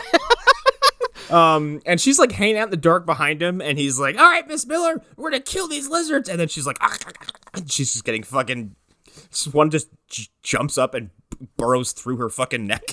It wraps its fucking tail around her throat and chokes her out and then rips her throat out. And the whole time, Marshall's like, yeah, Miss Miller, let me know if you see anything. Just give a shout. Make any noise, anything. He fucking walks up to Miss Miller, eviscerated on the ground, and he's just like, right, that's it. She was a nice lady. Then he goes all fucking pyro on its ass after that. Oh, man. He grabs some fucking Elton John sunglasses and fucking lights up a fucking push broom on fire at the end. If this suddenly kicked in with Crocodile Rock while he was murdering these fucking geckos... God, he's just like dancing down the fucking walkway. He's like Christopher Walken and Joe Dirt. Yeah. But he's like going after the gecko. It's just like when Shaun of the Dead, when they're beating the shit out of the zombies to Queen, like he's fucking doing it. Yeah. It's so good. Yeah, and then he grabs a fucking push broom. He lights it on fire, and he attacks this one remaining lizard and pushes it all the way down an aisle into a fucking door. Yeah, man. And just fucking sprays it with like lighter fluid, and he's just burning it to death. Yup. It also, at some point, does shoot him in the eyes, and he's like, haha, I've evolved, because he had the sunglasses on. He's adapted. So he's like, welcome to the bottom of the food chain, and he's just lighting this fucking thing up. And then, look, I get it. You think it's dead, but you know damn well that you've tried all of this shit before, and it hasn't, some of this stuff hasn't worked, and it's even come back from the dead when you poisoned it and tried to fucking drown it, so. Yeah, I mean, this is the part where Plumber usually gets killed, because he gets cocky, he thinks he's taking it out. Exactly. And then he's like, oh, shit. I like the idea that Plumber just fucking quits when he's in over his head real quick. He's like, fuck. I mean, think about the way Drainiac ends. He basically is like acting like hot shit that whole movie. And then at the end, it's like, oh, this is like not what was supposed to happen. Oh, shit. And then he gets killed. And then just checks the fuck out. Yeah. So Marshall, like, I don't even, he gets distracted or like goes to see Pam or whatever. Well, no, the gecko actually is on fire, and it uses its venom spray to put the fire out. I know, but he doesn't watch it do that. Right, yeah. I think he starts to go back towards Pam, and it jumps at him from like across the room and starts biting at him. And he's pretty much fucked. He can't get this thing off of him, and Pam comes out of left field with this flare gun. And sticks it in its fucking mouth and just pulls the trigger. She goes, you're extinct. Like, we have banger after banger in this fucking scene. So this gecko goes flying across the fucking room, hits the wall, and then the flare goes off and explodes. It's great. And then the last scene of this is just so great. It's just like these two people that have just been through fucking all kinds of awful shit. And they're like laying on the floor of this convenience store, just ripped the fuck up, totally bloody. And they have a nice kiss. And then cut to credits. Yeah. And Mrs. Miller's dead body is just maybe 20 or 30 feet away from them, like but kissing sure. next to Mrs. Miller's dead body. It pans over and her eyes open, and then it fucking slams the credits. There's an egg inside of her throat. Yeah, right, yeah, in her throat. Yeah, this movie fucking rules. This movie's fucking fantastic. Where are we putting this, fellas? On the shelf. God, yes. I guess I'll just go first. So the first 25 minutes of this are, at times, a little slow. To the point where I was like, sure. Oh, I hope this is not like this for the whole film, because it's just lots of establishing stuff and lots of just setup. And then once the ball gets rolling, the ball grows spikes, is lit on fire, and then breaks your door down. Because this movie just decides to start, it just exponentially raises the level of insanity that it can afford to do until the end. It's really fucking fun, and I'm really upset that this doesn't have a higher profile, because it absolutely deserves it. It's really well acted. The guy who plays Yuri deserves all the credit in the world for being just a walking cartoon character. Simon and Pamela have really good chemistry. The gore is great, the practical effects are great, and it's funny. it's I don't know. It's great. I don't have much else to say about it. It's awesome. Shelf, obviously. I mean, it's been on my shelf for years. Again, like I said at the beginning of the episode, this is just one of those 90s low-budget creature films that just fucking slid. I feel like slid under so many people's radars.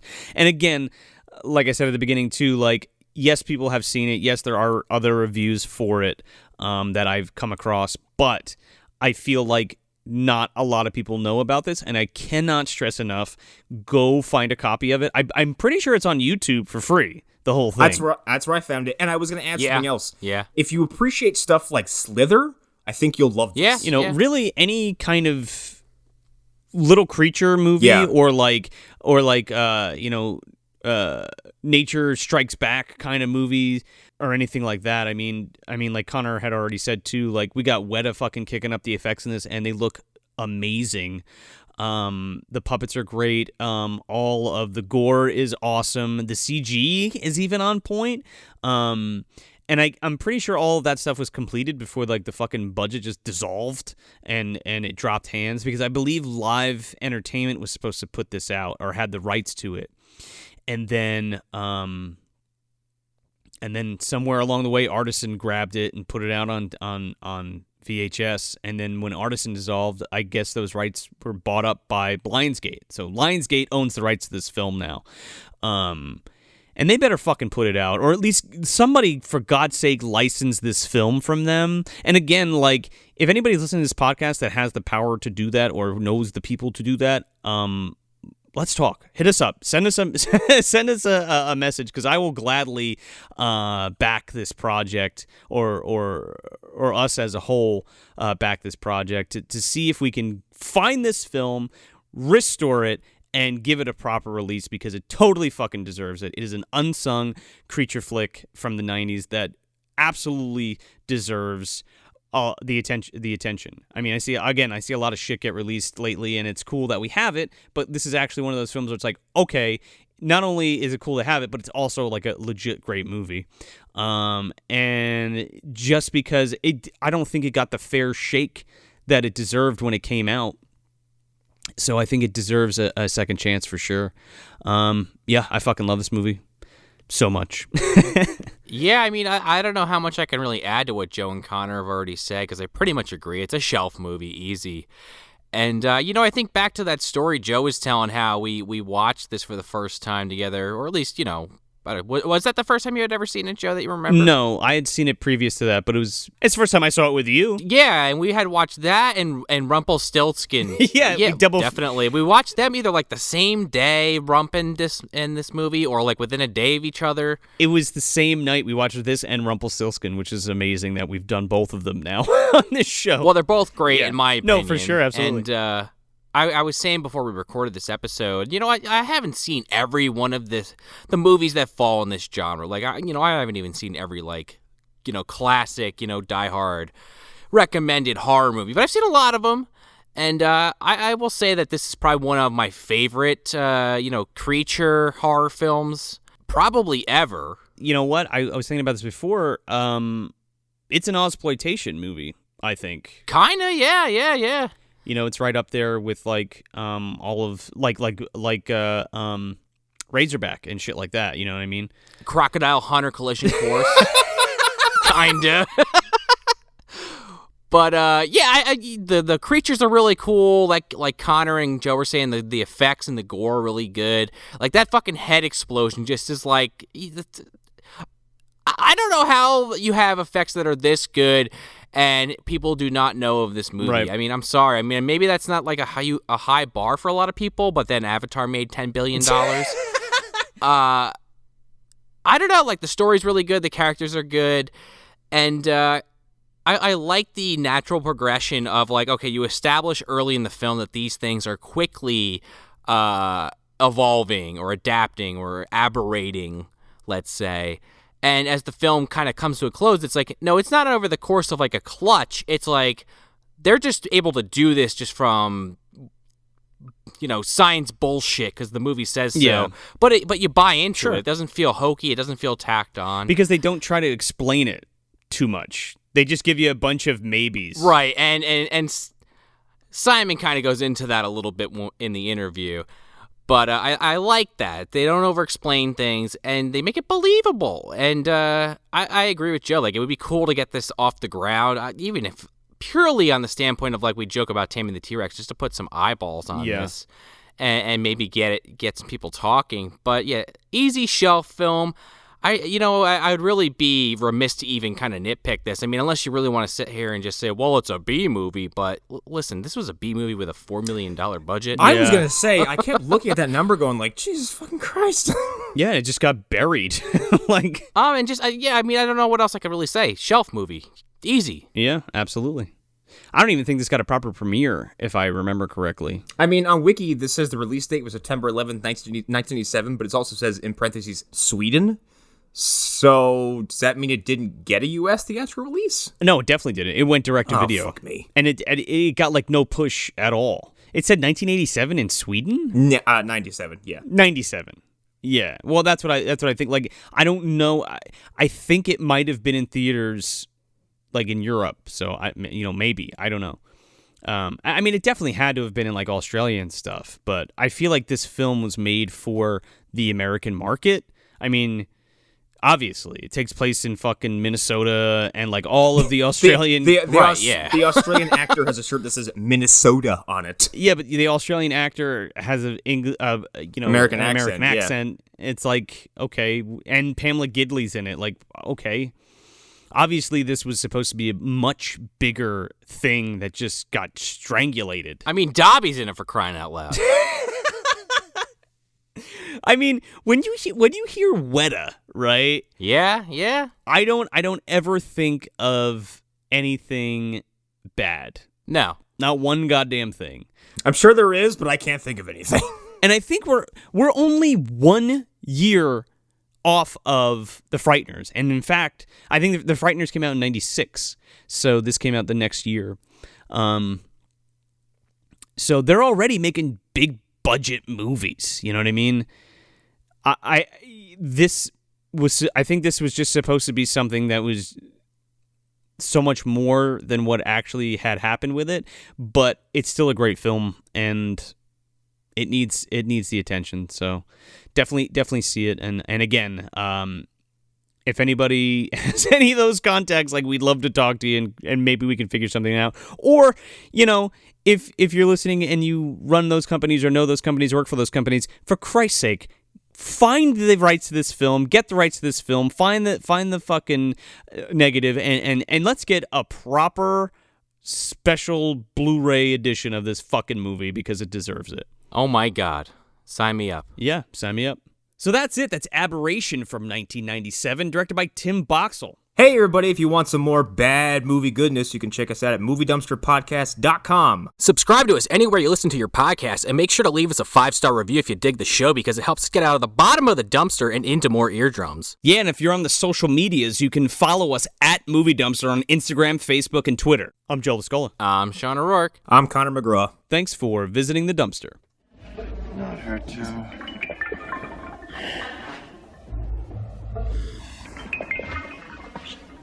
Right! She was a nice lady!